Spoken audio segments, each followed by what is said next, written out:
Wow, nothing like short notice. Not even 12 hours. He called and says, hey, we're going to be starting tomorrow morning. I'm like, okay, cool. Wow, I wonder if I should get my car out. When we asked Nuxall to do that, they bored way back in the concrete where that big dip was.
I was missing something.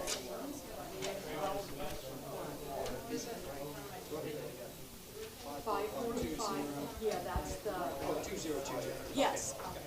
All right, Payroll posting. if we could all stand for the pledge.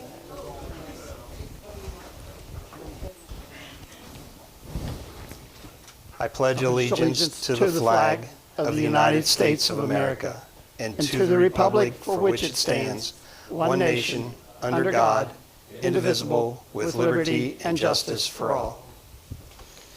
All right, I'll call to order the Morgan Township Trustee Meeting, August 22nd, 2022, 7 p.m. Can I get a roll call? Mr. Brucker? Yes. Mr. Kolb? Yes. Mr. Huff? Yes. Can I have a motion to approve the minutes? I'll make a motion to approve the minutes on August 8th, 2022. Second? Mr. Huff? Yes. Mr. Kolb? Yes. Mr. Brucker? Yes. Motion approved. Did you not get a backup? Okay, good.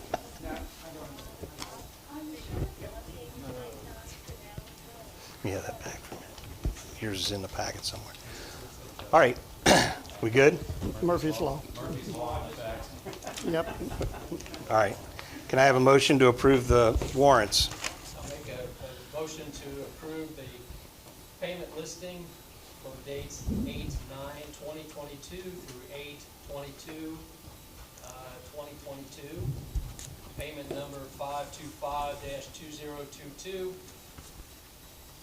including 545-2022 through 550-2022, and warrant number 11546 through 11564 for a total of $105,764.88. So moved. Mr. Kolb? Yes. Mr. Brucker? A second, yes. Mr. Huff? Yes. Motion approved. All right. Okay, anybody from the audience have anything that they want to bring up tonight? If not, without further ado, I will pass this over to Chief Galloway for the promotional ceremony of 3 individuals in the fire department. All right, thank you, Tom. Starting in November of last year, we began a captain's and a lieutenant's test to fill vacant spots in Morgan Township.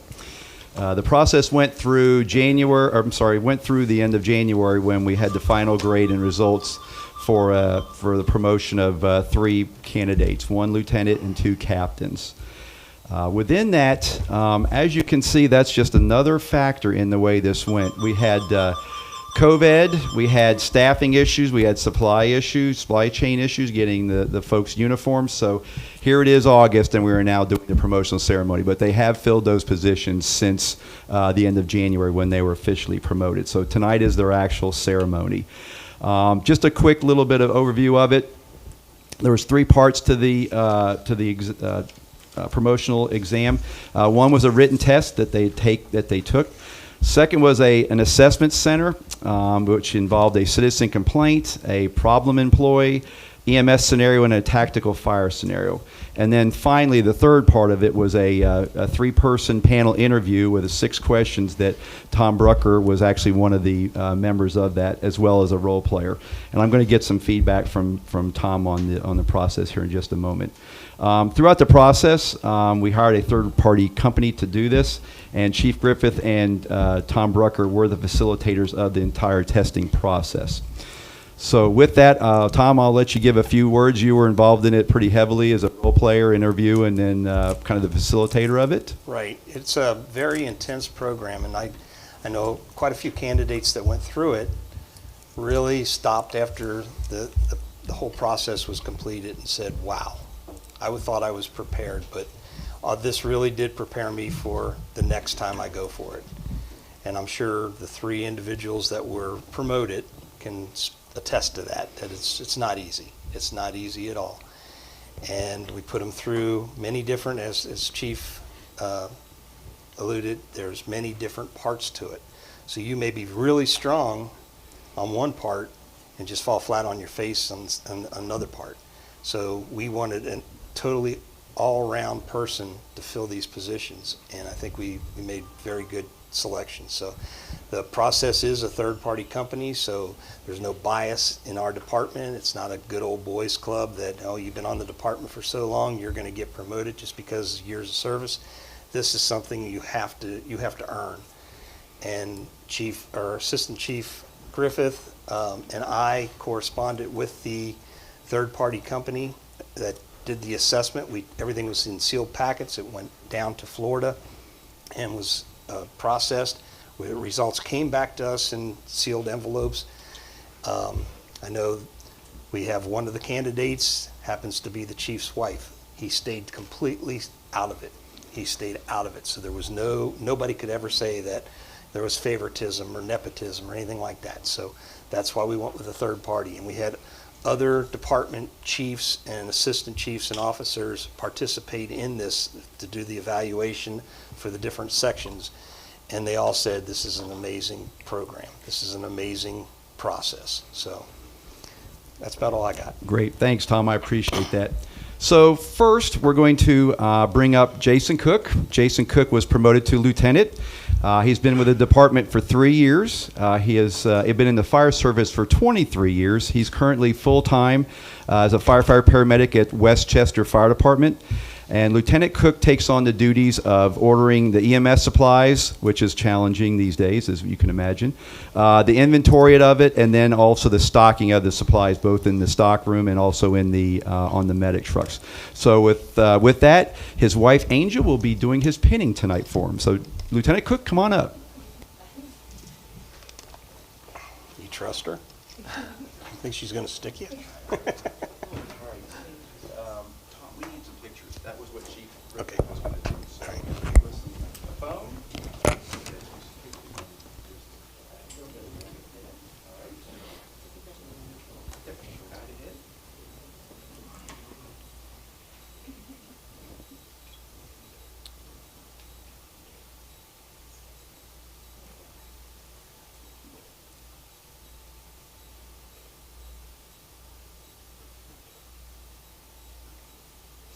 All right, congratulations, and let's.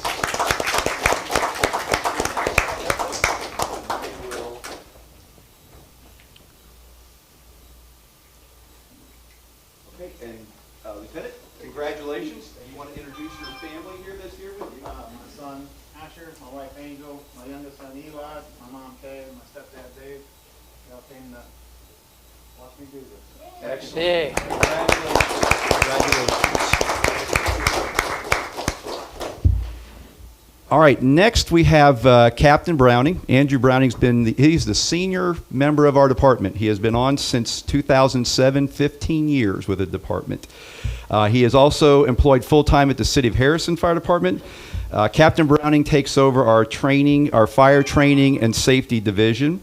And that is also tasked with all our fire inspections throughout the township, the pre-planning and the company inspections that are done with the crews. He coordinates that. All fire and special operations training goes through his office. He tracks all the fire certifications for all our folks and how many fire certifications they need in CEUs. And then he's also tasked with all the firefighter safety. The safety is part of his division.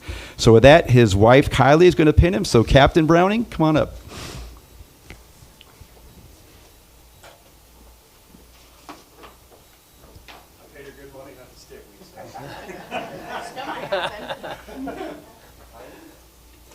I'll pay you more.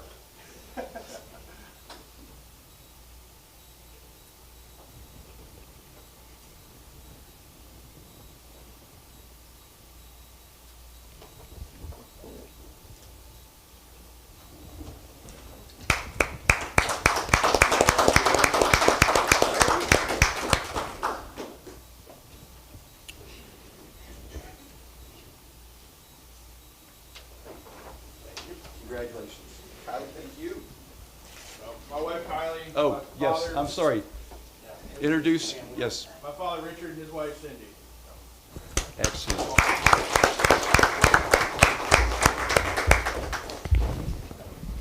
All right. Third was going to be Chief Griffith doing this, so I will take the lead now. Captain Galloway. She's been with Morgan Township for 9 years, since 2013. She'll kill me when I say this, but both her and I have been in this business for 45 years. She is also a firefighter paramedic at the City of Oxford, and she's been there for 10 years as well. So she is the captain of our EMS division, which does all the EMS training.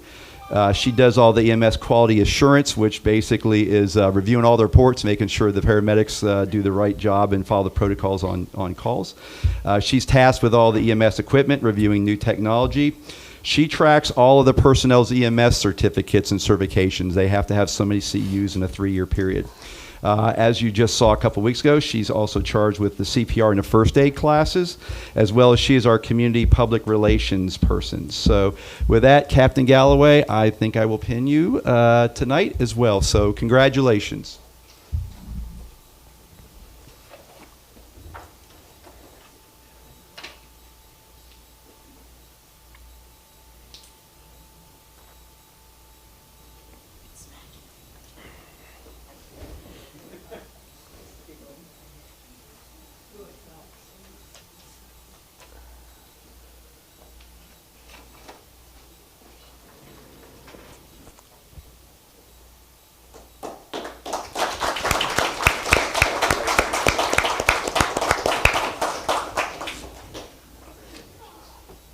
All right, if we could have all 3 of the officers up here for a group photo, and then I believe, Tom, we're going to do a recess for a few minutes. We have cake and punch and all that back there, but I'd like to get the 3 officers up here to do an official picture.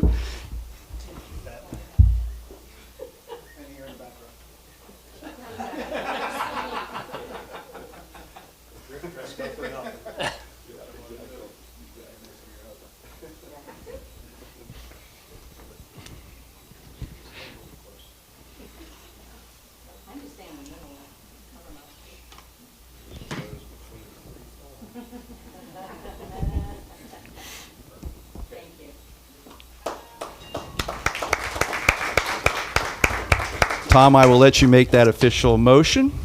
But again, thank you. And again, it was a lot of hard work. We had a lot of folks that participated in the process. We have some folks that are on the promotional list. When we have another opening, they will be moved up and promoted next. But these were your 3 top candidates for the lieutenant and the captain's test. So again, congratulations to the 3. Thank you. All right, at this time, I'll make a motion that we take a break, a recess, to enjoy the cake and punch. Second? Mr. Brooker? Yes. Mr. Huff? Yes. Mr. Fuller? Yes. We are adjourned.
again, thank you. Absolutely, always. Thank you. You guys can go back and hang out if you want over there. Thank you, guys.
Get a scholarship there, but she didn't make it, so. Where? Moorhead State. Is anybody else allowed to, this is the credit card thing, is anybody else's name, just do it? It should be off. Because when I open this down, Yeah, Jennifer's going to come up. Okay.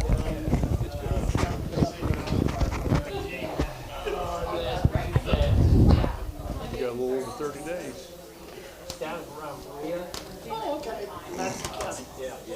Morning, Madison. You know your Kentucky real well. I lived there for 75 years. Governor of Kentucky right here. Governor of Madison County. Where did I? There's one down for sale on the Racing Road. Motorhomes. Class B.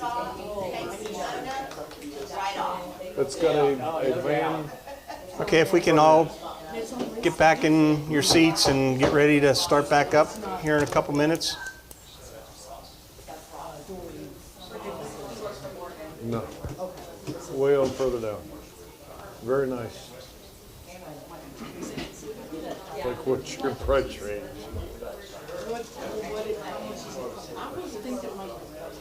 Oh, no, yeah, it's out of your price range.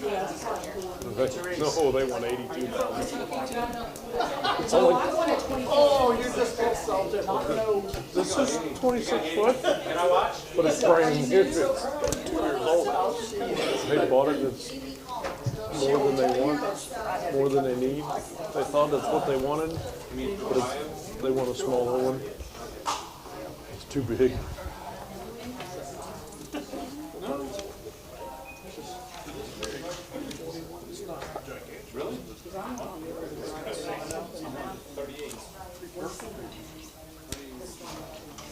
All right, if everybody's ready, I'll make a motion to come back into session at 7:30. Second? Second it?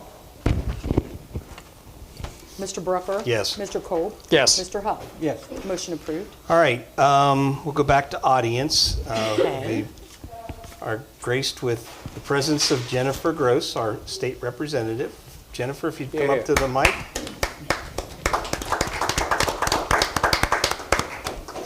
Hey everybody, sorry to kind of join you without letting you know I was coming. I just thank you so much for the privilege and the honor to be here today. Though I am not yet your House rep, it would be my honor to be your House rep in the next coming General Assembly.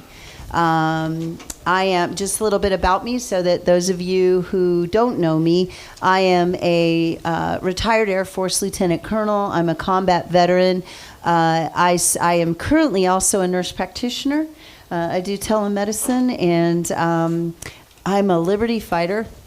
I believe that our states were created to be sovereign mini nations, and that when anyone, including the federal government, crouches upon your freedom, it is my job as your legislator to stand in that gap.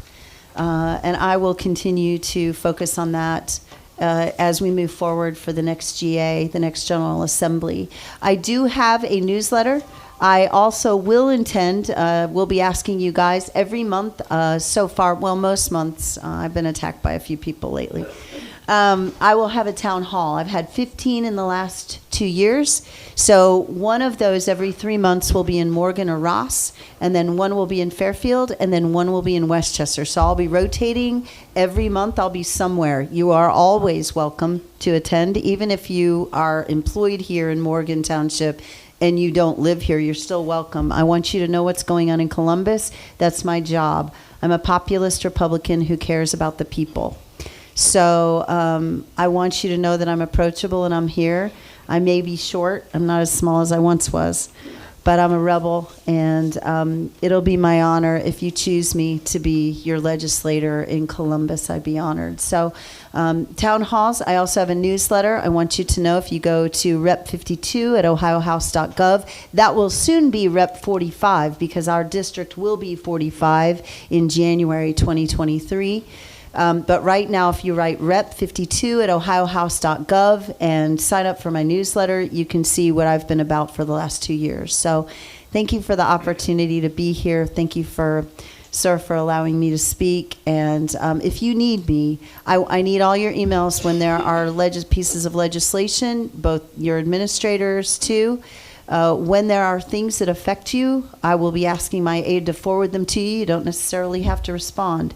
But I always want you to know what's going on. And if you need me, I want you to call me. And I always want to keep the path open, the communication channels open. I'd rather hear from you before I do something stupid, which hopefully won't be often, than to hear afterward for you to go, that was stupid.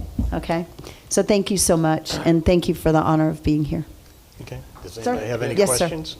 Yeah. I was just wondering, what areas have you changed for your district? You was Thomas Hall's district before, right? Is that right? You guys were Thomas Hall before, Yeah, we were. so I had Westchester Township, Liberty Township, and Fairfield Township. You had, or you do now? Had. I have now.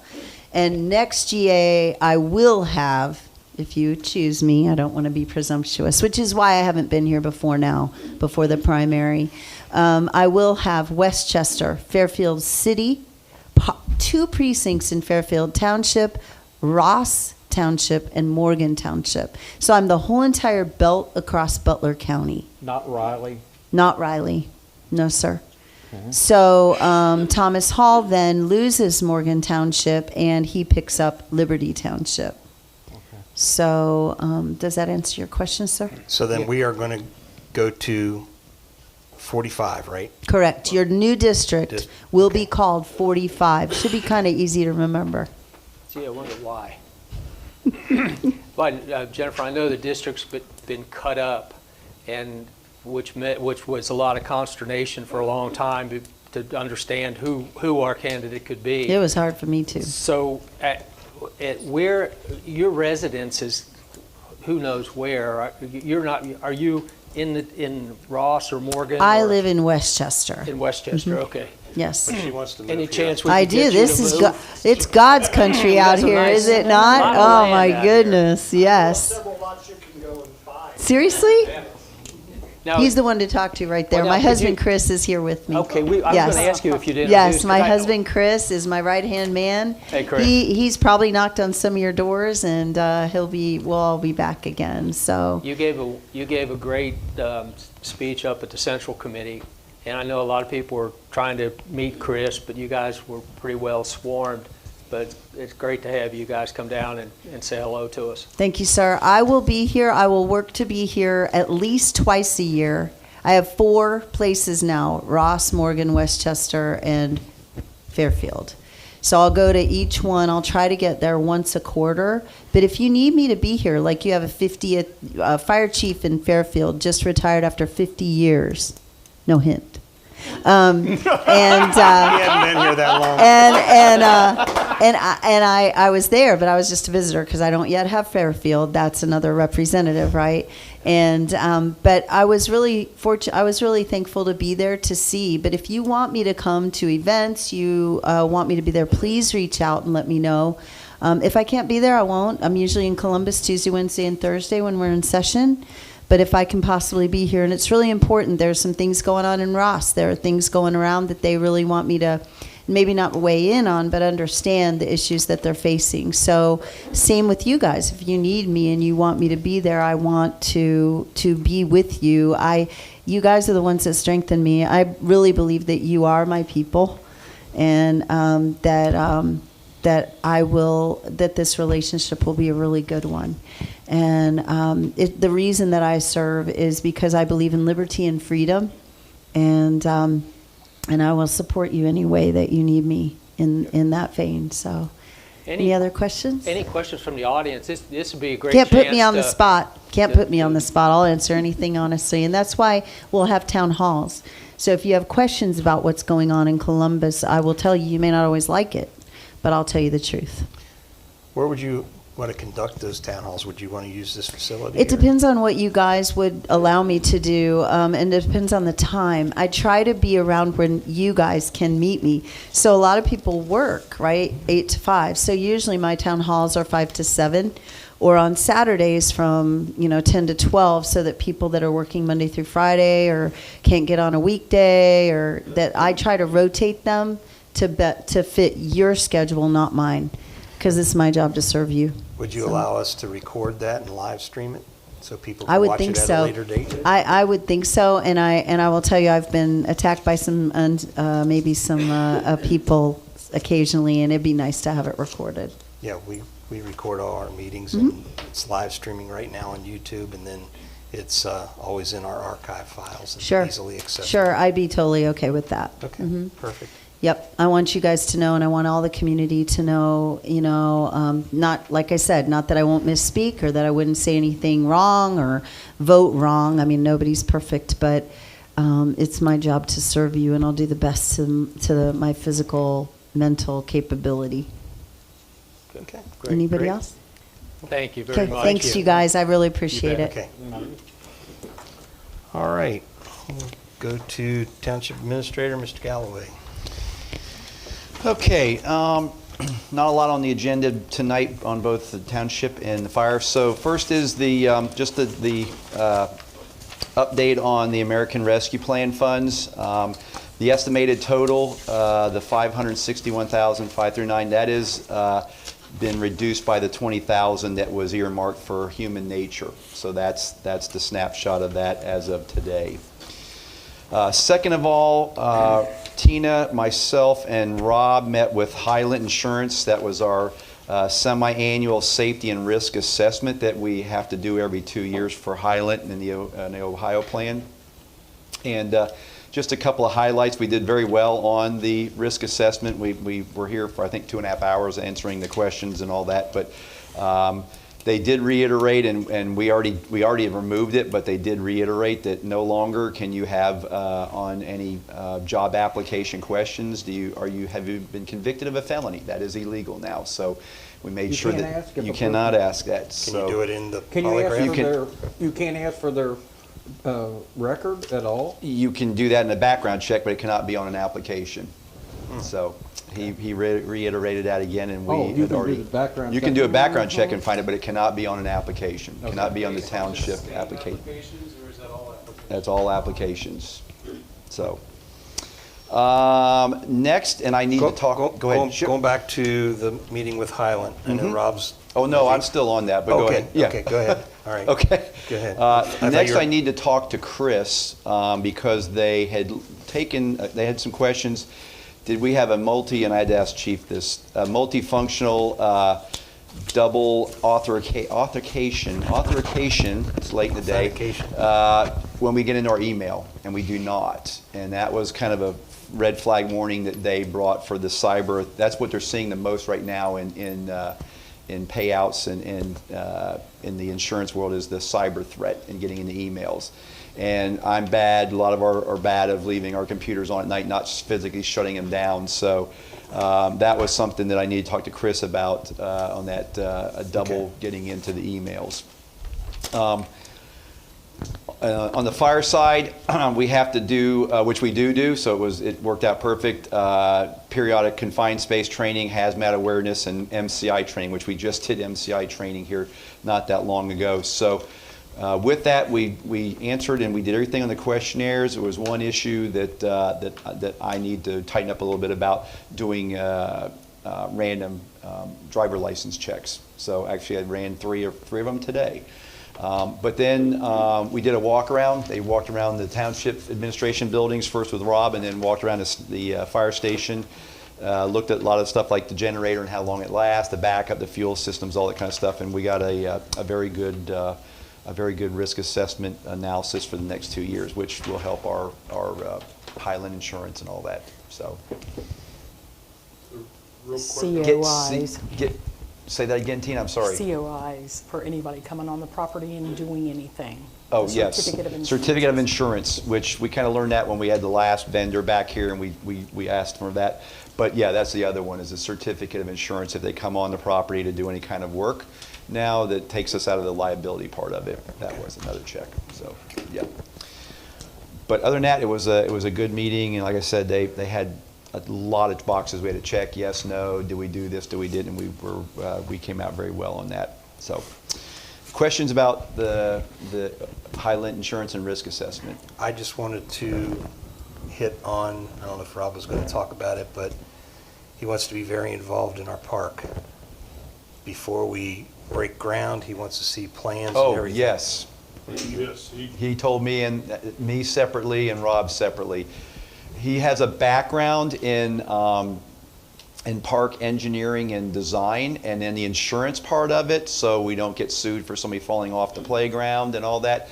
And he says that he would really, representing our insurance company, like to look at those drawings and plans just to make sure they're all compliant, because that's a strong background of his, and then making sure that stuff is installed right, the proper. Not flooring, but what's underneath it, where they fall and all that, and the height of the falling distance. That's his specialty on all of that stuff. So he offered to take a look at that for us when we got those plans. Yeah, and he said he definitely wants to look at them when they have the final plans. He wants to look over them before you guys approve them. That way, if there's any tweaking that needs to be done, it can be done before you guys approve. But he would like to be involved all the way through if at all possible, but at the very least, that's what he would like to do. But if he could be involved with it, just to make sure that all the bases are covered. Chief Griffith? Here, Chief Griffith, we have his card right here. What I'll do is, anything big, I'll get to my park report. This will make, I'll close the loop, but thank you for his card, and I'll explain what I'm gonna do. Okay. All right. Perfect. We'll move on. Okay, all right. Next, we had some positive, over the last 2 weeks since our last meeting, some positive information from ODOT on the Shandon sidewalk project. So they actually called and talked to Rob. So Rob, I'm going to let you give the update on that.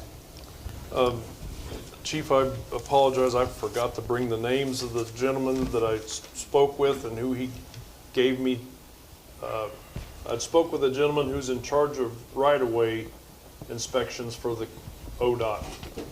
He's not the one that oversees, sidewalks and permits in the sidewalks. He's just the inspector that goes out and inspects everything in the road right-of-ways. anyway, he gave me that guy's number and said that that gentleman would be contacting me. I've not heard from him yet, but he said give him a few weeks because he's very busy. But he also has avenues of possible grants to get to help pay for this, especially since it's a safety issue. So it's very, very promising, I feel. And I'll get that name for you. I'll go back in the back and get it so you have it before you're done here tonight. So. Okay.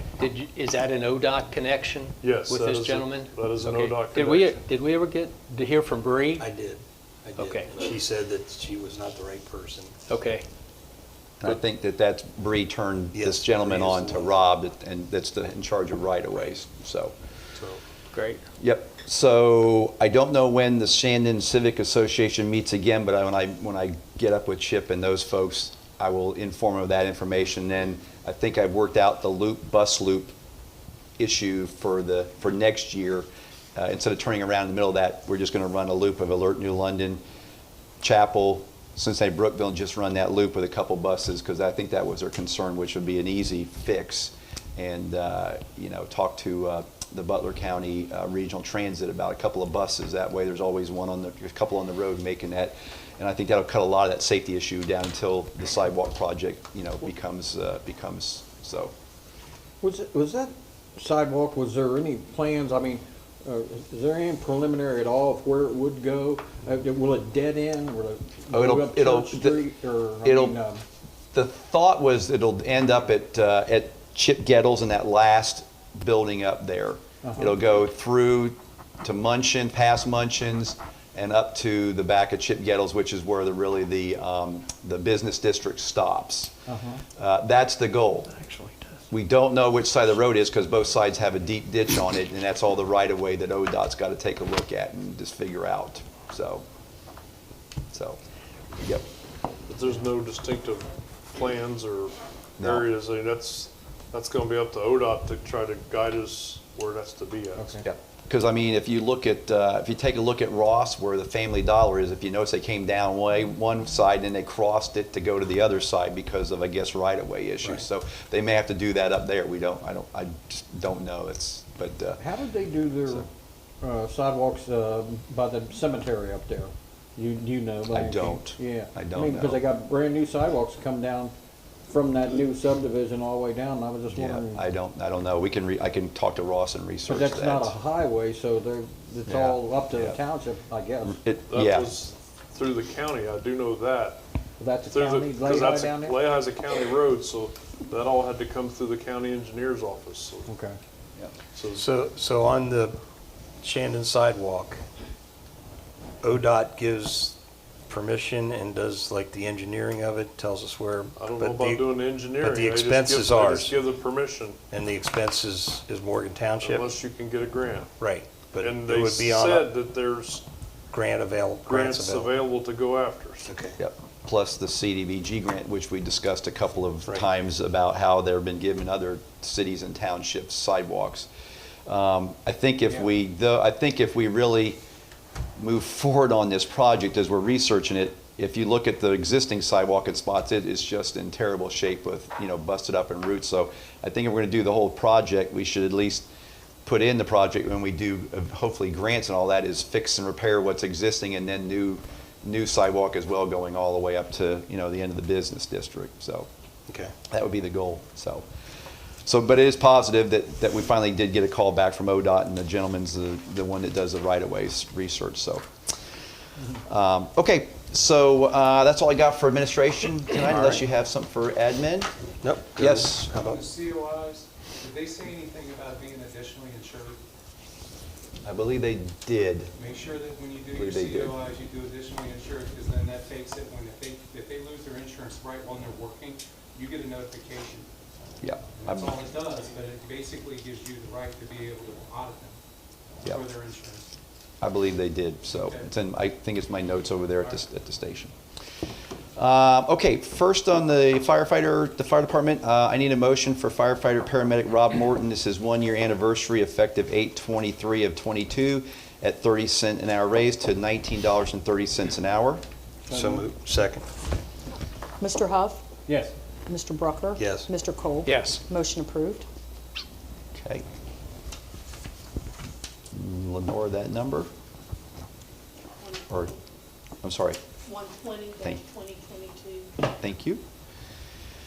And just the second is just an update. Our second set of bunker gear has arrived and it's now in service. And we were lucky to stop in production some of our folks that left part-time and went to full-time departments. So we were lucky enough to cancel, I think, 4 sets of gear. So we actually saved $20,700 from the existing quota of $74,000 down to $53,409 by saying that there was 4 sets of gear that those people no longer work here. Can we turn those back in? And they did do that. They did honor that. So that's actually a little bit of good news for the budget of saving $20,700. So with that, we have nothing else tonight to report. Again, appreciate the time at the beginning of the meeting for the promotional ceremony. And other than that, we'll take any questions you have for us. Thanks, Chief. Thank you. All right. Thank you. Jeff Griffith. Park. Have a park advisory. Yeah, and board I update. first want to thank Rob Rem for this really spiffy hat he bought me. I greatly appreciate that. Just so when I change between fire department and park board, I'm going to wear this hat. So it's very spiffy. I appreciate it. Rob bought that out of his own money, and I'm going to wear it. Only you can prevent forest. Only I can prevent forest fires in Morgan Township's new park. So I'm going to own this hat. So thank you, Rob. Okay, park board park advisory board has a busy time. Human Nature was here on the 9th, and did a walk, and as you know, but just so everybody knows, and did a walk around to get ideas for the first proposal. And I've had communication with Human Nature, and they would like to give, basically our contract calls for 3 different versions of it. And they would like to present the first version on 9/13 at the next Park Advisory Board meeting, and I would like you all 3 to please attend if you can, because that'll be our first unveiling of it. I will also get a hold of the gentleman from Highland and see if he can come. What's the date on that? 9/13. What's that date on? That's a Tuesday. It's the day after the next trustee meeting. So at 7 p.m., they'll be giving the first version. The idea is to have the first version is so then when they come to the fire department open house, they have something, talking points, and get some feedback from the public. So that they would like you 3 to be there, because obviously at the end of the day, it's going to be your approval. You'll be. That's fine. Okay. I'll tell them, and I'll get a hold of the Highland guy and see if he can come for that. Or if not, I will give Human Nature his contact information and tell him to send it to him. So we'll have the first version. I doubt it'll be the last, but if it is, we have 2 more to send back once that's over. Also, since then, some rumors of this park has gotten out through Facebook and such. So Soil and Water, Butler County Soil and Water has signed on for the environmental side to give any assistance we need as far as that, and also any educational needs, which I don't know what they are, but they're enthused to be part of it. So they want to be part of it. The other part is Mount St. Joseph Graphics Art Department has signed on for a spring term project for this to do any renderings or any graphic arts we need. They're not park planners, but we get free work from them as far as any graphic works we need done. They're excited because they wanted to work with Human Nature. That's what got it. So they have signed on as a partner. They'll start showing up in meetings. Their professor will, their department chair, and then the work will flow out next spring, but that's still important if you're going for grants or whatever. So we'll have we'll be able to get some free stuff that we didn't get from Human Nature. Okay. Also, they approached me about the trustees feeling that they want to form a grant subcommittee to go after different grants. So it's 2 park board members, and then it's Miss Arno, the nurse practitioner who runs Frontier Medicine. She's been at all of them, and she would like to be involved in it. But I wanted to get your okay before I even had an exploratory talk with them about that. Is that okay? I'm totally Okay. on board with it. Okay. Yeah. Great. All right, so I'll get to work on that. The other thing is, the question is, and this is a more global question, they're going to heavily solicit donations for this park and the manner to handle those donations. And the things to think about is, do we want to form like the like the Butler County Parks have, a Friends of Morgan Township Park, a separate 503B?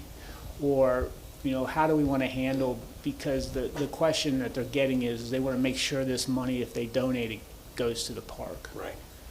And, you know, legally, we have the opinion that it'll, you know, it's at your discretion, it will, we promise, fingers crossed, but they want to absolutely know, and there's no way legally, from our opinion, that we can do that if it comes to that. And I talked to Tina this morning, you know, if that 503B doesn't happen, is there a line account we can put into, and put it there, at least they know it went to that, to a parks line item, because it can't go into the ARPA, obviously. Right.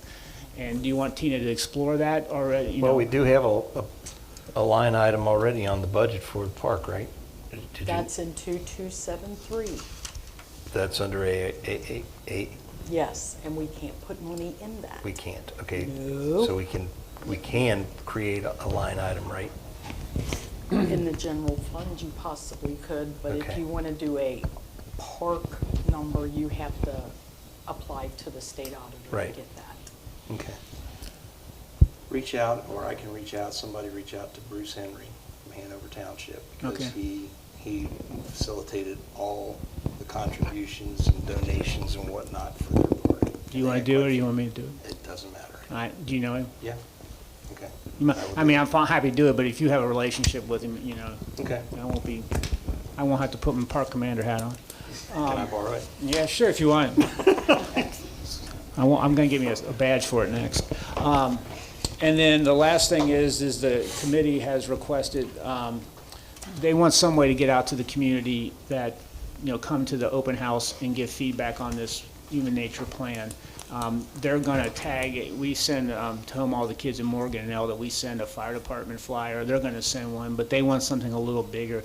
They are requesting a small stipend to get some signs made announcing that, hey, come, you know, and not make zoning mad and put them in the appropriate place, but that would be a cost, and I need your approval. They were like thinking 10. They're Just temporary They're signs. temporary signs, but Like political signs that, just like yeah, little metal Campaign stakes? yeah, campaign signs, just like kind you put, you know, from Lois at, you know, in what was it? You know, the problem is if you get 10, you might as well get 50, because there's really, Yeah, it's a setup cost. yeah, the price And individual- the price goes down as it goes up. So the $20 or $15 each, and it gets smaller than that. But I need your approval. I mean, it'd be a small expenditure, it'd be a few $100s, but if that's okay. Because they really want the community input at that fire department open house. And they really feel that that's, you know, necessary. And I do too, I agree with them, but they really want this to feel that it's the community's park and what's, besides pickleball, what people want. So what's going to be on can they be reused? Or No, is that's it gonna be a it. See, I don't want to specific buy date? too many because they're Right. going to be, you know, specific for this. Now, the thing you could, if they make it generic enough, which we could, if there's 2 more feedback sessions, somehow we work it out. If you guys reject number 1 and say tweak this, tweak that, we're going to have another one here and then put that out. So we'd have to make it something globally generic, in my opinion. But it's hard to make it generic because you need dates. So. But I was thinking just 15 is a $150 expense, or 20, but to put them around, or not, but that was their request. Just through Lois? Yes, yeah. So what is the price break at 20? $15 each, 10 to 19. And then it's like over 19, it goes to like $12 each. So we've got this take our survey sign that we could use over at the open house. And then, do we have any other signage besides No, that? that's all we have. Besides that, and then just maybe 15? I don't have any Just they problem want with to promote major intersections. I mean, they just want to feel that they have, you know, besides social media, that they have really asked the public, you know, our residents for input.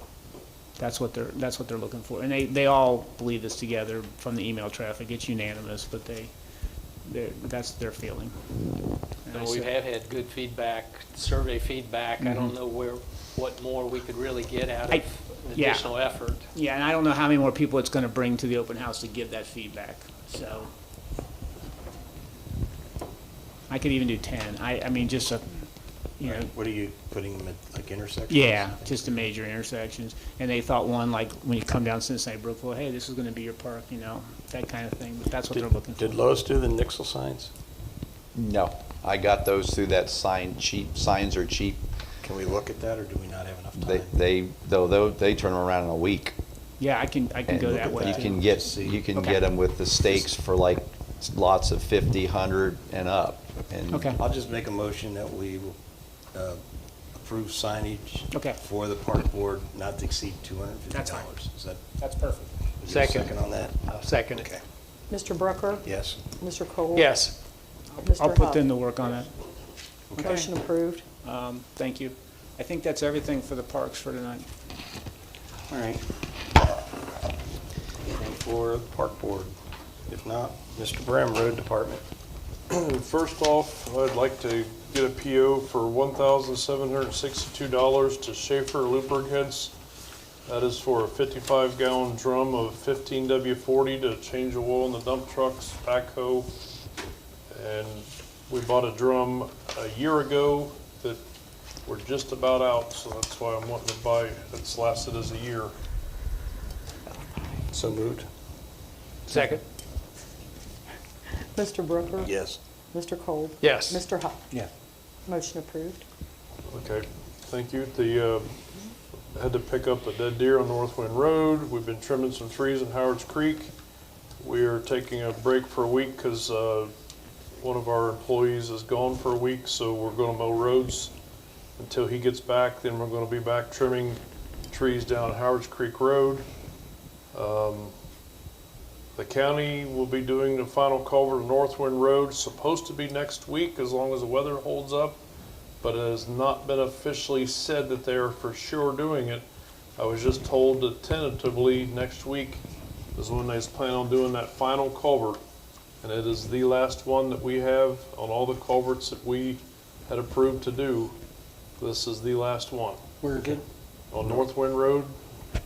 They gonna close the road? Yes, for a week. So you'll have to come out They Lehigh couldn't- Road. Yeah, they couldn't have got that when they did the other one, huh? No. Number 6 has them saying that Jenkins Road and Southwind Road will be paved September 9th. That is now changed as of 5:30 this evening. Got a phone call from Kelly Nuxall stating that tomorrow they are going to start paving at Okeana on Southwind Road. They're going to pave the northbound lane, then turn around, pave back down, and then they'll come do Jenkins. So what they don't get done tomorrow, they will finish on Wednesday, so the paving in Morgan Township will be done by the end of the day Wednesdays. Do they normally rotomill that far before they blacktop, or was this? Yeah. Because They usually get all the milling done in the whole county before they okay. start paving. So- All right, 'cause- And we just happen to New be London. the New very London. first township that they started in, so that's why we've had it for so long. And Yep. then they had, after they milled it, then they had to come back and do some secondary road repairs, because after they call it profile milling. And when they did that profile milling, they found some other bad spots when they milled that 1.25 inches off. And so they had to repair that, so they had to come back in and do that, and now they're ready to pave, so. Okay. People have been asking why has it been tore up so long? And I'm like, it's county, it's not us. Well, in all fairness, it really hasn't been torn up that long, just because it's more than a week or two. They think it's been Right. a long time, but that'll all be over with tomorrow evening. So. Perfect. That's good news. And that's all I have. Rob, let's talk about California and Okeana, or California and Cincinnati Brookville. So Rob's gotten numerous complaints. The county's gotten numerous complaints about the grass. The side of the road is so high that if you're sitting on California Road, going to make a right onto Cincinnati Brookville going back east, you cannot see down Cincinnati Brookville Road. The grass is so high. Rob's got complaints. The county's gotten complaints. Just for everybody that's here and live streaming and listening, we're aware of the complaints. Rob has passed it on to the county. The county has notified the state. The state moved a mower out here, but I don't believe they've gone out and done anything yet with it. They have done it. They have? Okay. Chief, I had got a call from Carol Kugler. She's Yeah. been a kind of a driving force up there to Yeah. have a lot of that work It accomplished. doesn't involve that. She had mentioned that there was a problem. I said, I'll bring it to the township meeting Yep. and address it. And then the next day, she sent me an email back and she said, hey, don't worry about it. It's already been done. So I haven't been up there to see if anything has been done. So It has been done, because I asked, when I got the phone call, I was doing a ditching project, I asked Chief to go look at it, he went and looked, confirmed that there was a problem. I called, because the county had called me, because they was getting complaints on it, and the guy that called me was the county mowing crew chief, and they had just been out here, and they didn't know there was an issue, but it wasn't on their road, it was on the state's road. So I called him back and told him, I said, your road is fine. Obviously, you guys were just there within the week. So California Road was fine, but it was everything out on 126. So I believe that the county made a phone call to the state garage and said, we got a problem here, need to take care of it. And that's when they brought a machine out and they started, probably within a day, they started working. And then I went up the next day after Chief had went and looked at that, and they hadn't did it then, but then the next day it was done. So, Okay. and they've been trimming trees and bushes that were causing some other site complaints in other areas, and the machine actually still sitting here. They was out working on it this morning, because I guess it broke down on them, but the guy got it fixed today, so hopefully they'll be back mowing those bad spots again. Yep. So no issue currently. No issues currently, And no. thank you for your great work on But racing. currently, I on mean, racing. originally, I couldn't see over with the height of my truck, and you have to go out in the intersection to actually see, and that's why I called Rob back and said, we got to get somebody at the state to address this immediately, so, okay, Yeah, I just wanted to close that loop because everybody's been getting complaints about that, so now we're Just good, so. wanted to add too, and the great work on Race Lane Road, knocking those trees back. That had become an issue on people pulling out of their driveways. So thank you. When I did make contact with Bree, she said, she has not forgotten about California, Cincinnati, Brookville intersection. So if we want to have her come out again, review some more options, she's more than willing to come out. So we want to add that to an agenda down the road. She said she's got some pricing on different things too, what things would cost. I don't think any of it would be Morgan Township's expense, but and things that when she went back to the office that we suggested where some of it were frowned upon, like putting a four-way stop and things like that. It was like, no, that's just asking for trouble with people know 55 miles an hour are not going to stop at a four-way stop. It's going to create false security on people crossing it, thinking it's a four-way stop and go, and thinking somebody's going to stop, and they don't. So anyway, but she's willing to come back out and discuss whenever we ask her to come out. So, all right. Is that all you have, Rob? Yes. Okay. All right. Tina, fiscal officer report. What about Dale? Oh, I'm sorry. Leave me out already, all Gee, right. I am Thank so you. sorry. I'll get it. I went right. I just, We always look forward to the zoning report. okay. All right. Bated breath. I'll Wow, retract oh, that. geez. Zoning department Yeah, if I from don't. Ted and Dale. 6277, you said that is? Okay, all right. We're having a little tiff, not a tiff here, just a little sidebar. You have your certificates since the last meeting. There were only, actually, it covers from July down to the last meeting. The last three are from the last meeting. One of them was an accessory structure on Hamilton Scipio, okay. Oh, that's got turned around. How about that? I'm gonna have to, no it isn't. The other one is another in-ground pool on Holland Drive. And then I think the final lot there on the 7600 block of Schraden Road, I think the final lot that was to be developed came in and pulled a certificate for a 2,500 square foot new home, okay? and everything else. I have, let's see, was that Justin Doyle? I don't have that on there, but I think it was Justin Doyle that did that. I also have one, I'm pending receipt of the fee through the mail for a solar array, rooftop solar array. I forget exactly where that's at, but at this point. Number two, the Land Use Planning Committee. That's basically not the committee, but the Butler County Planning Commission approved the 2022 Comprehensive Land Use Plan on August the 9th. Now we need to set 2 dates for public meetings. And the reason why it has to be 2 dates is that the first date is to show the presentation to you as trustees, and also then to have the first reading of the resolution that I'm in the process of writing, okay? Okay. All right, the second one is to discuss a little bit more, and then to either approve or disapprove, or not approve the meeting. You have before you your full hard copy of it, okay? At this point, there might be one slight change, but I'm going to worry about that later. This is my version, this is the House version. It's in this nice notebook that I wanted to go. And it has everything else around it, surrounding what happened and how it happened and why. It has all the minutes, it has all of the surveys and anything, and it will have all the resolutions that were involved in this, okay? So I would like to try to set those 2 dates tonight. Primary reason is that I would like to also, I have to do publicized legal notices to the Hamilton Journal. And then I'm also going to put them out, of course, on Facebook and next door, all right? So I would like for you guys to decide when you want to have this up. In the first meeting, we will have Andy Meyer from OKI, who is our facilitator, do the presentation for you. It's the last it's the last PowerPoint presentation that he presented to the land use when we said about approving it at that point in time.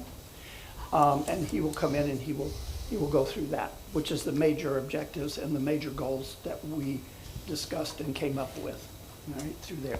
How soon will you be ready? Well, I told him, I said on the 12th, that would be our next meeting in September. I would have 10 days.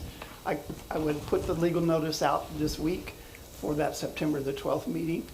And then he's already agreed that he could meet he could be here on the 12th as well. I won't be here, but that's. Okay, well, that's why I said, I don't care. It's up to you. It's your timetable at this point. Right. But we still need 2 meetings. Once we have the 2 meetings, and if you guys approve, then I will take it over to the recorder's office to have it recorded.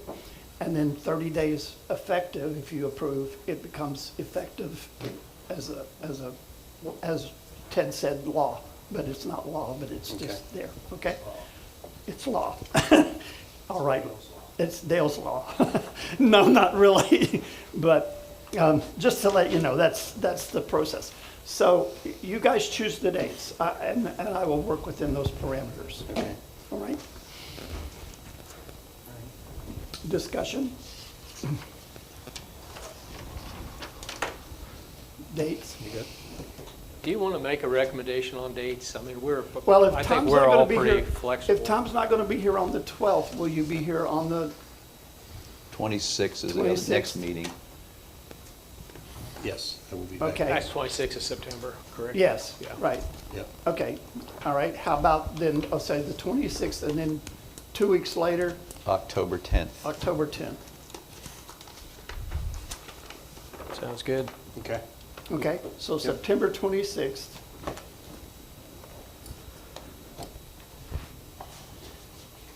And October 10th. Okay. All right, that's the way they'll be published.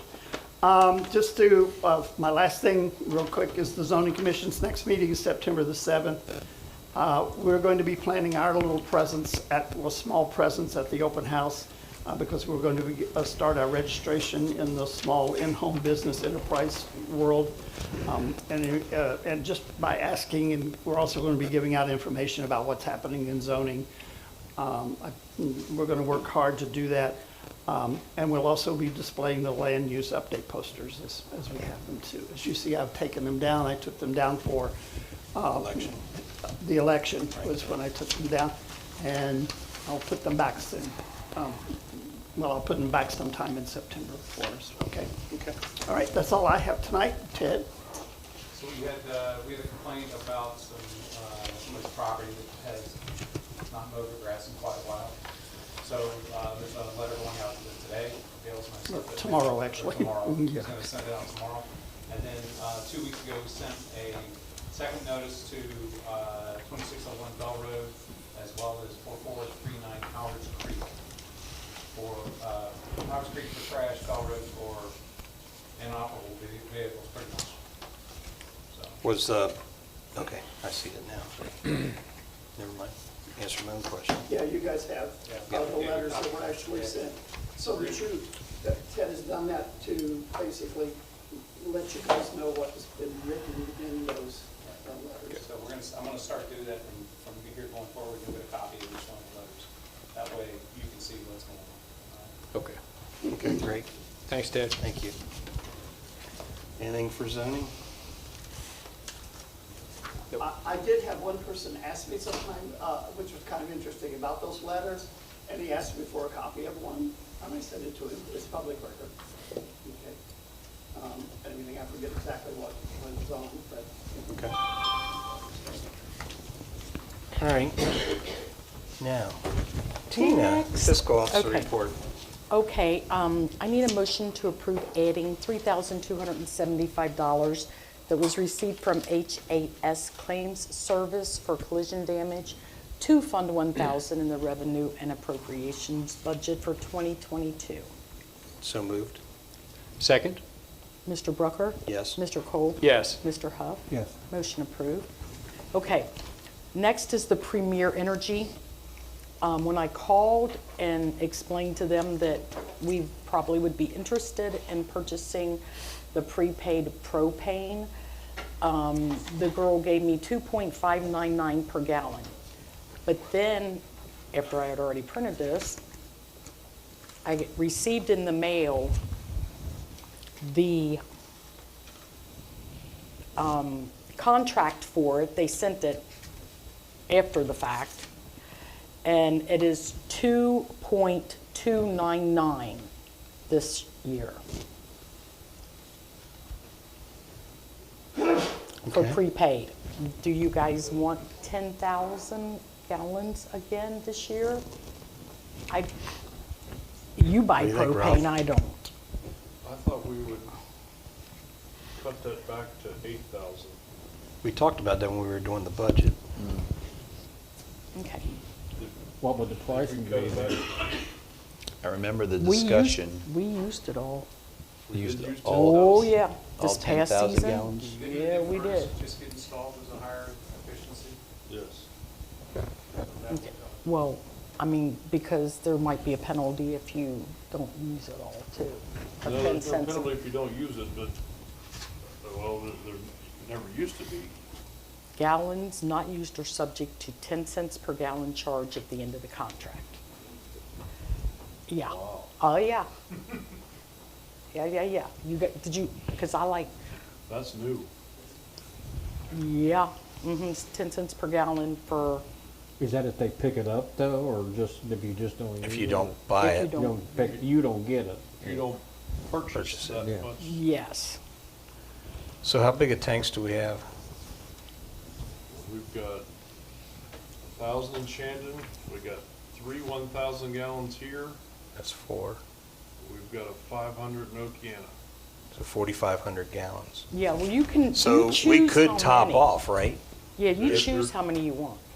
They topped them off about a month and a half ago. No, I meant if we, at the end of the season, if we're getting close to where we haven't used 10,000, we could top our tanks off and, But it would take 2 total refills, and that would only be 9,000. we're already full. Huh? We're full now. Yeah, that's what I mean, but that's what, would we be able to use 10,000 gallon, huh? I don't know, what do we, Yeah, this is for deliveries between October 1st and March 31st of 2023. Right. Do you know what we used during that period, We 21 to used- 22? We used all of it because we had to pay for a little bit from the last contract. We used it all, and then they had to give us more, and we had to pay for it. But Extra. we're topped off now, right? Because we were done with the 10. Right. When do we pay for that? Do we pay upfront and Yeah, do you we got- pay? Oh, yeah. You gotta This pay- has to be signed pay- and back to them by the 31st And of then this payment month. by May 5th, or Of next September month. 15th. No, the contract has to be signed and sent back to them by August 31st. Right, and the payment by September 15th. There you That's go. what it says. Yes. Oh, yeah. Yes, we have to pay to get them removed at about $4,000. So what the most use of the propane is the heaters in the bays, in the shops bays and the fire department bays, both here and then the Shannon station. That's the most useful, right, Rob, of the. So when you have a hard winter and those The heaters biggest run. use would be my shop, is gonna be the biggest usage. And we went and put new seals around all the doors to tighten them up, and that helped tremendously. The next biggest one would be the firehouse, but theirs doesn't use near as much as what ours does, because one, they have lower ceilings, and their doors are all resealed also, so theirs is a lot tighter, and it's just a smaller area than what ours is. We've got burners also. We've got so much higher, and then we got those radiant heaters, where they've got radiant heaters also, but they just got a smaller area, and then once those trucks with water, that heats up in there too with them radiant heaters. That's the most use of the propane is Now the the Shannon bay heaters. station, we usually keep that about 55, 56 degrees. Yeah, yeah. That one doesn't hardly go through much propane at all, because we keep it so cool down there, so. Yeah, but it's not insulated hardly at all. It's insulated, but it's not as good as what the buildings up here are, no, but. Yeah. But it also has lower ceilings even than Station 141. The ceilings are even lower in that bay. So, but that's where the majority of the propane's going in the winter. In those months that Tina just said is in the bay heaters. So. Well, it's a gamble. It's a gamble. So if we pay for the 10,000 gallons and we don't use it, we have to pay 10 cents per gallon, even though we paid $2.299 per gallon up front. Mm-hmm. We have to pay 10 cents a gallon because we didn't use it. Yes. So do we go with 8,000 gallons? Because we already got 4,500. That'll put us at 12,500 that we will have. And take a gamble that if we have to buy more, it's going to be less than $2.39, because we would have to pay 10 cents for those 10 those 2,000 gallons that we're not using or buying. I We can guarantee do once 8. you get November, December, well, you won't have to buy it then, but it's still, when you're in the heating season, it's it's gonna gonna be high. be a lot higher. Right. It usually runs about $2.89. That's what I was That's thinking. what I pay. It's a lot. Yeah, it's going over 3. It's going over 3 now? Yeah, well, $2.29 is a really good price.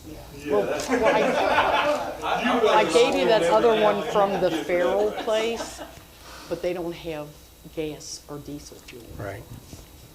Now, here's the other thing too, is something we never had before that we have now, we have that, but we have 2 generators that exercise every week that run off that propane, so that's using propane that we never took in consideration before when we, Do you I don't know how BTU much- usage that we can calculate? well, we can calculate that, I don't know it right offhand, but I can get those numbers to calculate that of what the firehouse, what it uses, what ours use. And then we got a small one down in Okeana, but that one hardly uses anything, because Are you that's just just, actually running them under load or just idling? they run under load for 10 minutes to exercise. So they transfer? Yes, Okay. because they are spec to do that to, that way to exercise them, because if you don't use them, they tend to fail. So. If you only got 1 year to gauge it with, though, right? You only had them last year, the generators? Well, the Chiefs, we've only had 1 year at the firehouse. Now Yeah. ours, we've had for 4 or 5 years. But ours is not as big as what the I'm one gonna is at say, the are they, firehouse. yeah, equivalent in any way, as far as usage? So, So you I mean, get they an run idea. about the same Unless you time, can but- get the idea anyway. What's the KW on each deal? Well, ours is 45 KW for ours. Ours is big.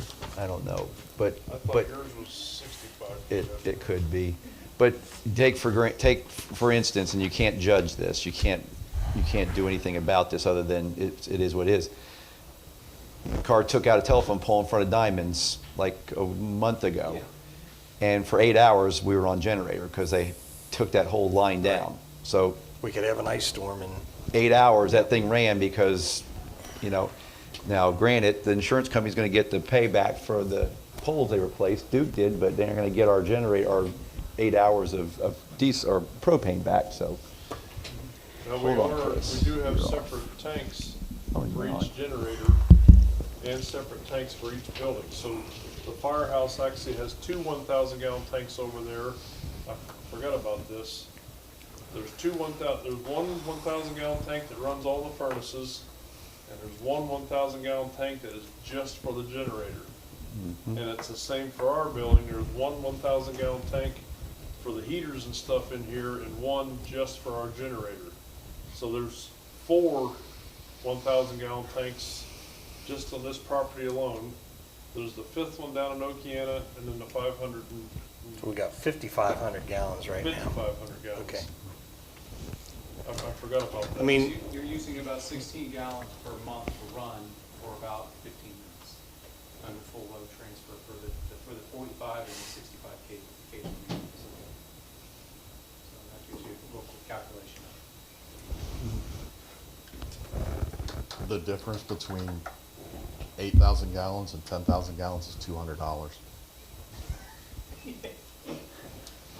If you what? have to pay the spot price over 8,000 gallons, it's 4,000. It's $4,500, isn't it? no, it's $2.29. It's 10 cents per gallon. If you only use 8 and you paid for 10, Right. you pay 10 cents per gallon. Means if No, we that's in don't addition use to. it all. That's if we don't use it. Yes. Right. Right. But, right, okay, I see what you're saying. Yeah. I thought you meant the 2,000 gallons between buying it. No. It's like, yeah. It's $200. Yeah, $200. That makes sense. If you have to pay spot price to get the additional You're gonna pay a over, lot more than you're that. gonna pay 50 cents a gallon. thousands of dollars. I just don't see, But we're not, it's not just 10 cents. We've already paid the $2.29 up front, then we gotta pay another 10 cents if we don't use it. Another $200 for that extra 2,000 gallons. 2,000 gallons. But if we only use 8, it's 4,500, let's say, plus 200. We already paid for it, the 2,000, we're not using it. Which you're gonna use next year. How can you carry that over? When's the period, the contract period end to use that? March 31st of 2023. So you just have chopped off whatever you've got left, top off everything. The only question is if you couldn't top it off, what, could you do something with it? Could it go into something else? Could we take delivery That's of what it? he's saying. Do you lose the product? Yeah, Yeah. they're not gonna, we're only buying it for a certain period of We lose the time. product plus 10 cents a Yeah. gallon, so it's $2.39. Yeah. Really? Yeah, well, that's the way I interpret it. I would check, because I know when I pre-buy, I don't lose the product. I just don't get it at that price. They put it on the next year's. We'll That's sign with another Murphy. contract with them next No, year. that's with Murphy's though. That's not with, I It- don't use that. It's like a Well, see, futures it's just contract. saying, It's like a any futures contract. unused contracted gallons are subject to a 10 cent per gallon charge at the end of the contract period. But that doesn't mean you lose it. But you don't, it doesn't say that you don't get them. 9,000 gallons instead of 10,000 gallons, you pay 10 cents per gallon for that extra 1,000 gallons. You don't pay the $2.29 No. Because you're going You beyond your penalize contract 10 period. cents a gallon. for every gallon. You sure about that, Rob? All I know But, is, but it, I don't know that for a fact, but I know that I myself pre-buy at home, and last year I didn't use all of it, and there was a $450 credit left over, and that was added on to this year. Now, I don't know if they added that 10 cents a gallon to that or not, but there's no way that I bought all the propane and had $450 left over.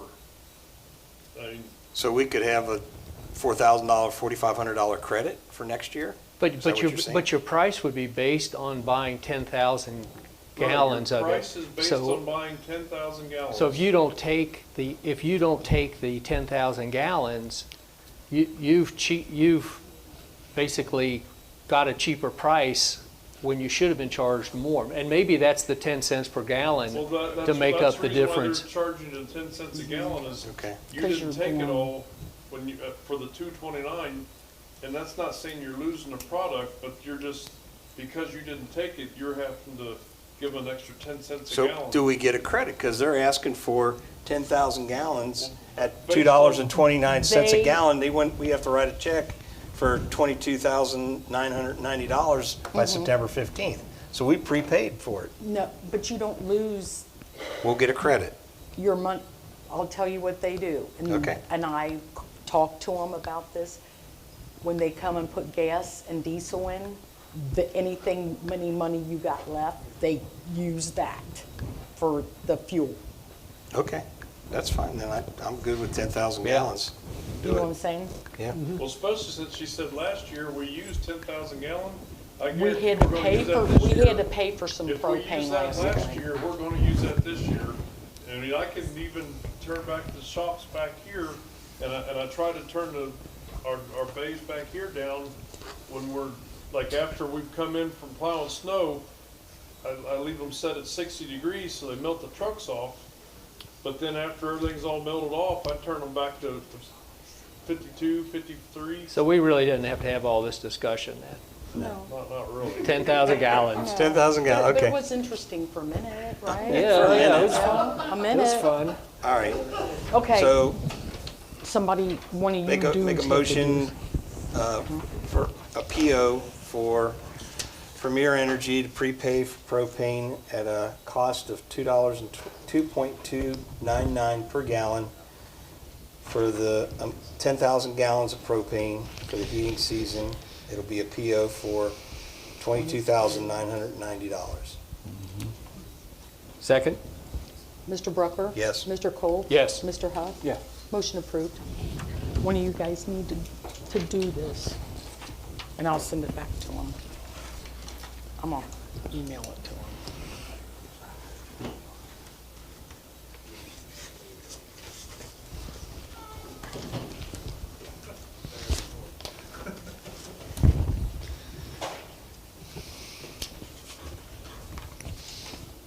Thank you so much.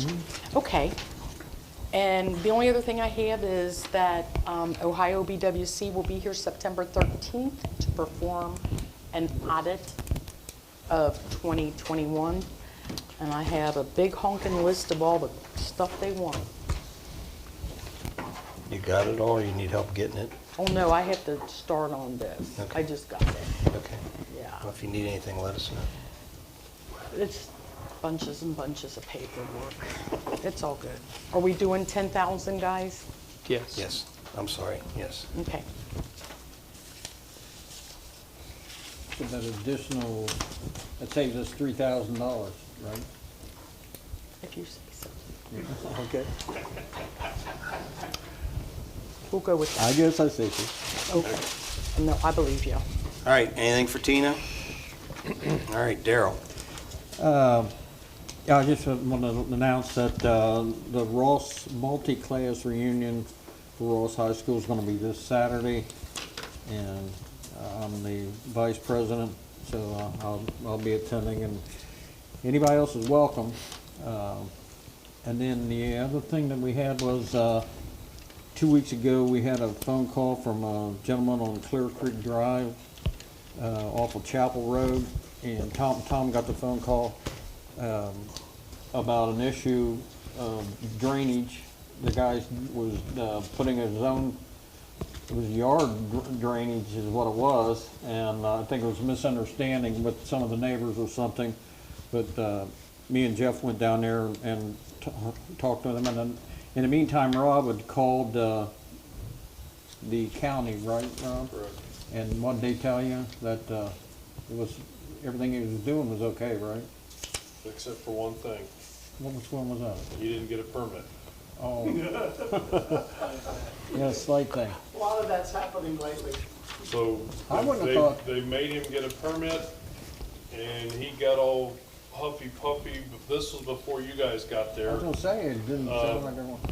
Before you guys got there, and that's the reason why I called Tom and asked for all you guys to come out there and meet with us, because he got pretty upset when we said, you gotta stop, you don't have a permit, you gotta make a permit, and he's like, well, how long will that take?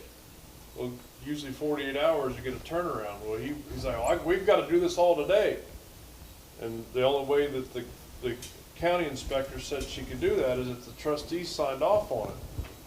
Well, I said, myself, I can't just say that's good. That has to come from you three. So that's why I called to have you guys come up there.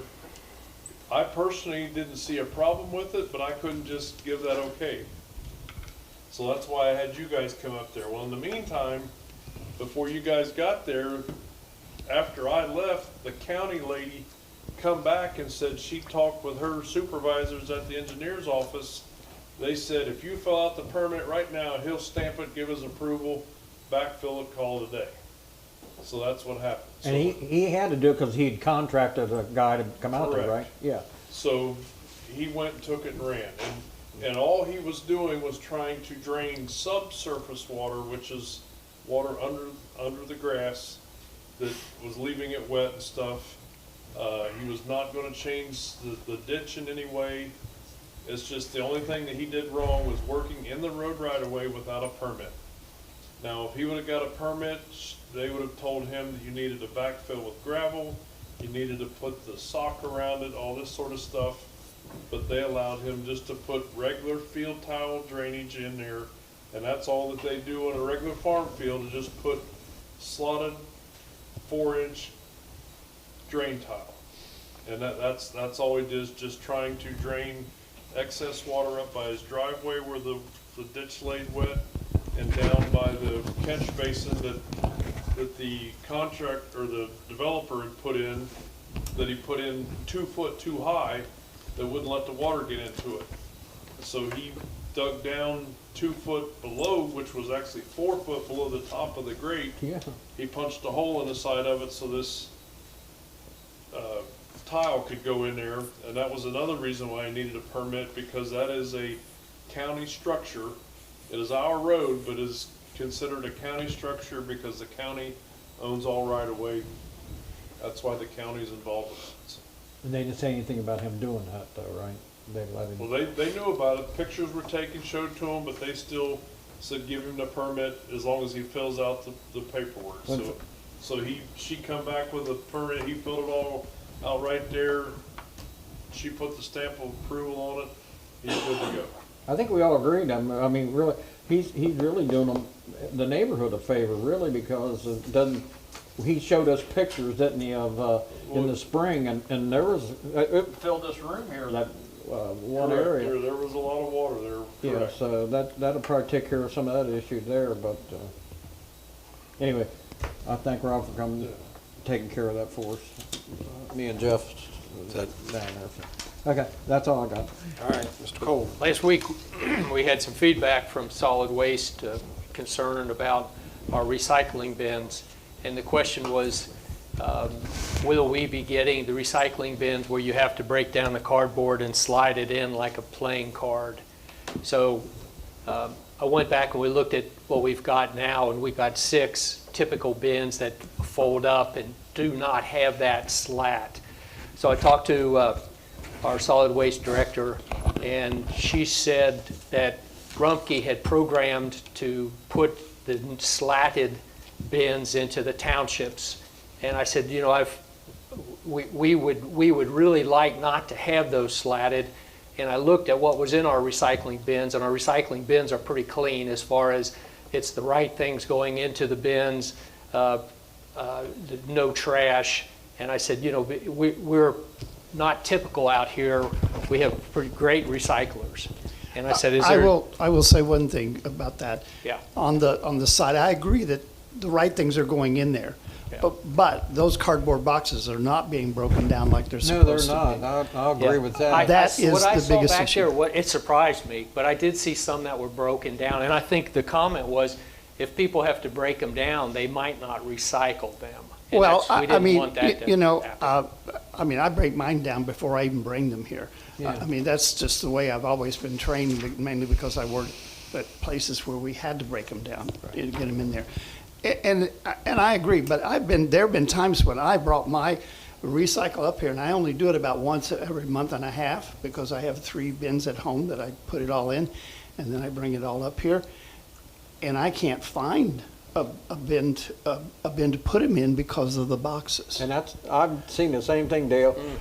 I mean, there'll be 3 or 4 containers completely full of nothing but open boxes. And huge boxes sometimes too. I mean, And I would think there should be, it looks like somebody owns a company and they're just unloading their equipment or whatever, and they just throw it in there, but they don't, Well, that there is was a problem. But I'm like you, Yeah. it's still, if you make them do it, they might not do it, I don't know, you know. I mean, it's up to you, whatever we want to do, whatever complaint works. I received, I talked to Jeff about it, was a lot of people bring up like garbage cans and bins, and they want to open that lid and dump they don't want to feed things in there. Well, the thing of it is, those are the ones that have the slot in them are strictly for folded, unfolded boxes. Or cut. A cardboard, that they're broken down, and you slide it in that way. For the refuge, like the plastics and everything else, the new bins have a circular opening in them, and you can't open it at all. You're going to dump it down into the box itself through that hole. But the cardboard has to go into the other special one that has the slot. That's what I've read about it. Okay, I didn't figure it was anything that zoning needed to be aware of, but I have seen on the recycling website, which I go to all the time to see what's going on.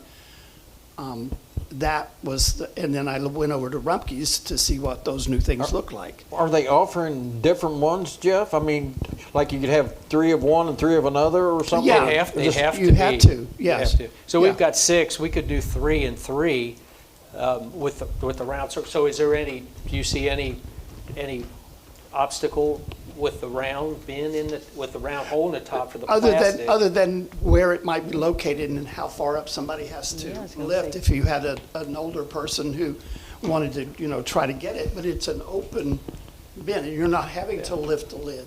So is it open all the time? Yeah. Does it let rain in? It's plastic. It's plastic. It wouldn't be a problem. Okay, I mean, seriously, so, I mean.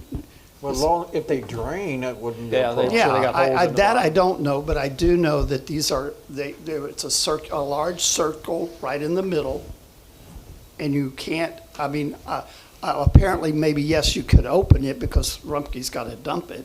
It's going to open when they pull it up and dump it, right? The lid's going to come back and fall. But for the average person coming up there, they're just going to dump it in.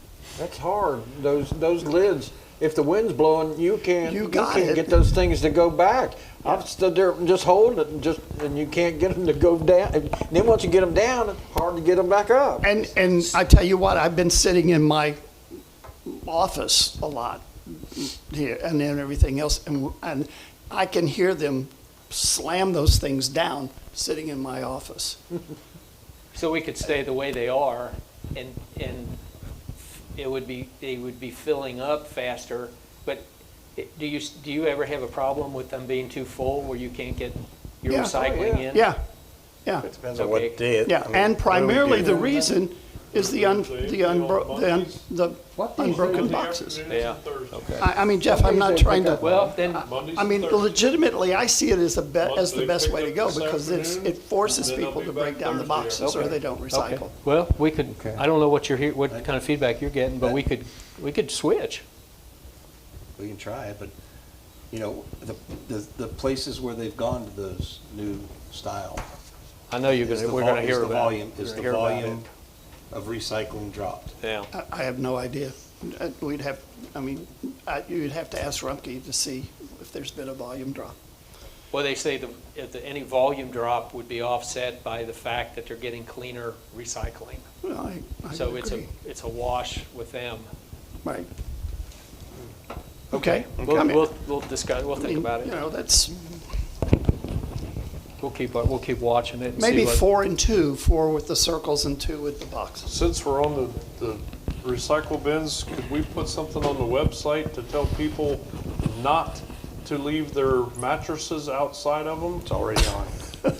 We have had twice now. How long have we we've had- talked about a camera back there? We've had, I guess we need to get Chris to get one mounted up on that end of that building there because they're, twice in the last month, I've had 2 different times, they've left a box spring and mattress outside of it, and then every so often, they'll leave a Little Tykes toy set out there, and those are not recyclable, even though they're plastic, those are not recyclable. And there's a couple presents behind the firehouse right now, I noticed on the way in, behind Station 142.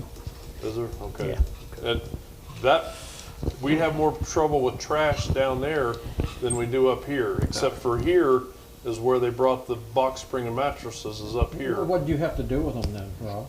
We have to put them in the dumpster. Put them in the dumpster, It's our our expense. dumpster, and get rid of them. Oh, I mean, it's not been an issue yet, but, yeah, yeah. because they haven't been that nasty of box spring and mattresses, but I do know that Don't you gotta wrap them in plastic? you're supposed to, yeah. And I have one other Wrap 'em in issue. plastic. We'll have to address that, but if we want to revisit the camera.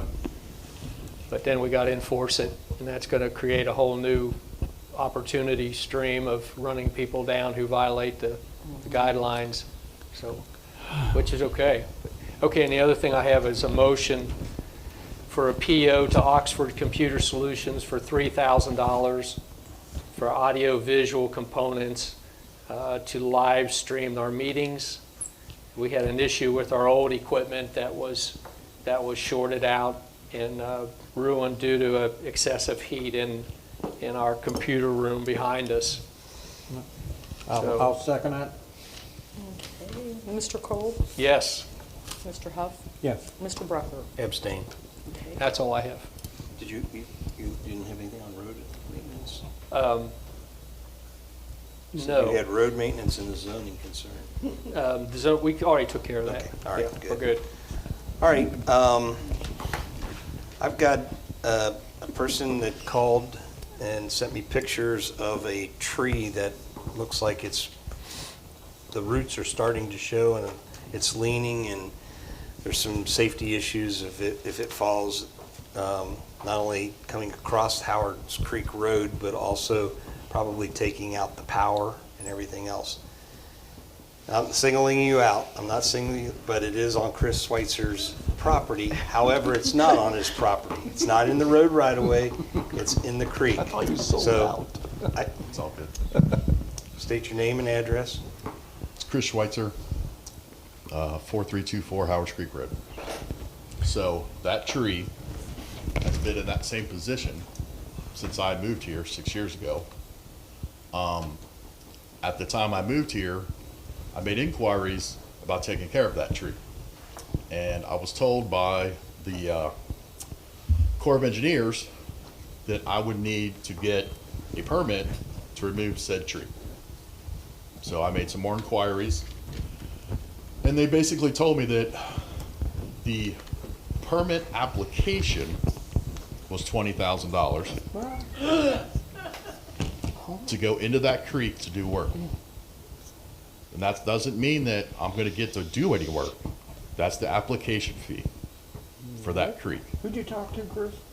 I have the emails at my house. still. I have Corps to of look 'em up. Engineers. The Corps of Engineers. Oh, Because that's not like the county, city, that's no. the federal Oh, yeah, government. we don't, yeah. So I thought, well, that's entirely unreasonable.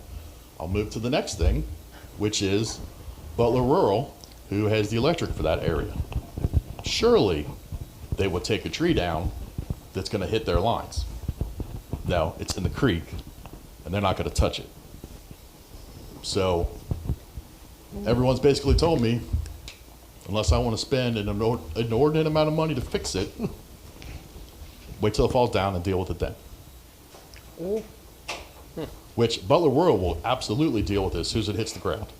Oh, yeah, it's gonna Because take. it's gonna come down on a power line, no doubt. Absolutely. And there's a pole that's a guide pole to their power lines. Yep. That's on your side of the road.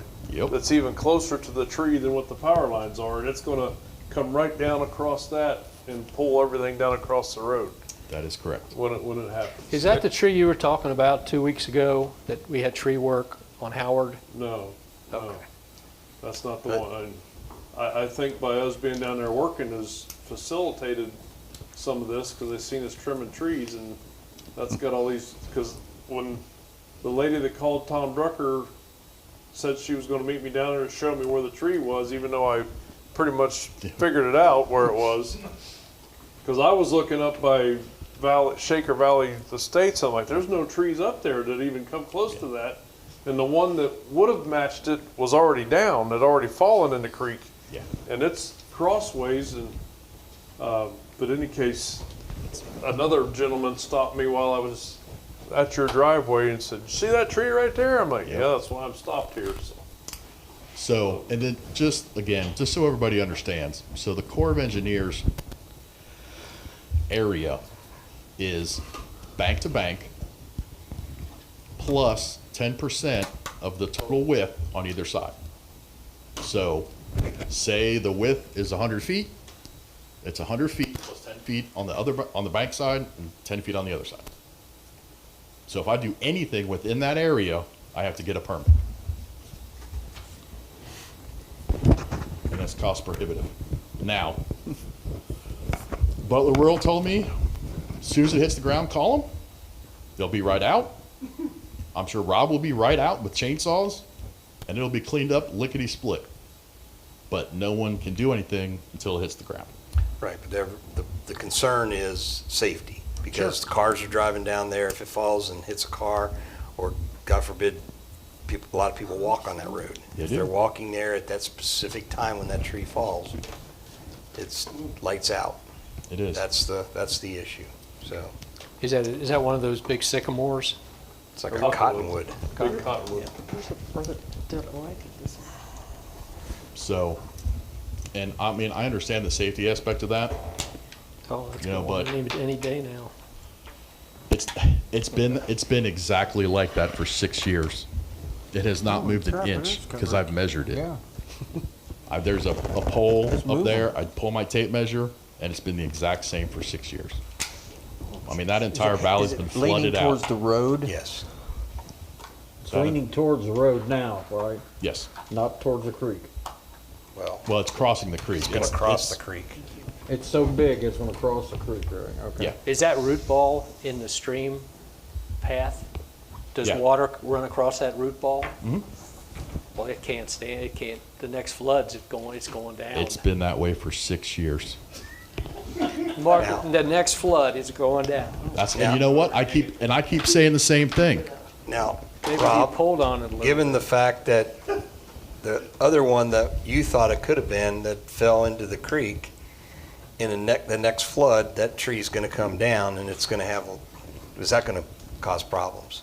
Well, right now, it's wedged to where it's gonna hold stuff back, and, Okay, now when that breaks loose, yeah, that'll cause a problem. so is that something that we have to call the Corps The Corps engineers? engineer says that we can't do anything. I know we can't, but I mean, if it's gonna back up water and it starts coming out onto our road or something, will they come in and, Probably not.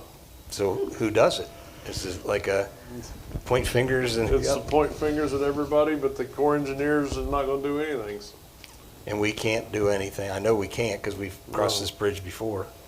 And I've looked down their ticket barrel several times for doing stuff in the creek, but when, I'm talking back when I first started with the township, that I was threatened with jail time if they caught me doing it again. And all I was doing was just dumping a little bit of gravel over the bank from a culvert job. And how long ago was that, Rob? About 30 years ago when I first started with the township. And I'm sure the rules have gotten, More stringent. I was gonna say something else, but yes. So, unfortunately, we're in a position where we're on the defense, because there's not really anything proactive to do. I mean, that's the one that's leaning. And again, it's been there for 6 years like that. If you go up and down the creek, there are dead ones, just waiting to do the same thing. It's just they're not big. Because every time it rains, I have tires, sticks, trees, catalytic converters, refrigerators that I got to get off my driveway from upstream. Is that big tree upstream? Yeah. Great. But it's a good, it's at holding least a stuff back quarter right now mile, for you. a half mile up, so. Okay, so You have a little bit of time for it comes down. It may take 2 rainstorms for it to get It to may, me. it may. Awesome. But anyway, so that's the backstory on that entire situation. All right. You know, so. And like I said, Butler Rural has been like, hey, as soon as it hits the ground, let us know. And I'll be calling Rob as soon as it hits the ground. You'll hear it, Oh, yeah. and you'll know your electric will be out. It's a Yep. big tree. It's one of the tallest trees that I've seen in a while, that All right, well, anything that, any avenues you can pursue? well, I've got a phone call into Butler Rural Electric, and they're gonna send somebody out to look at it. Because they said if we could at least top it, this was after I found out what you was saying. Yeah. Because I called Butler Rural back and asked them, I said, if we just top the tree, just get the top 40 foot, because this is probably a 90-foot tree, every bit. It is every bit of that. If we could get the top 40 foot, that may at least keep it from hitting the electric wires, if we could do that. So they're supposed to send someone out to look and see. Okay. So, All right. Don't know how long that'll take for them to do that.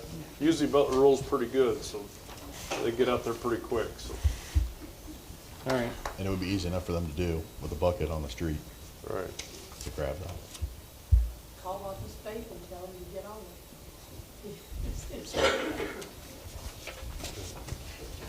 it. All right, Chris, Have any thanks. other questions? No, thanks All for right, coming in. Thank you. I called him this morning, and he gave me the background. I said, would you come to a meeting and share that background with us?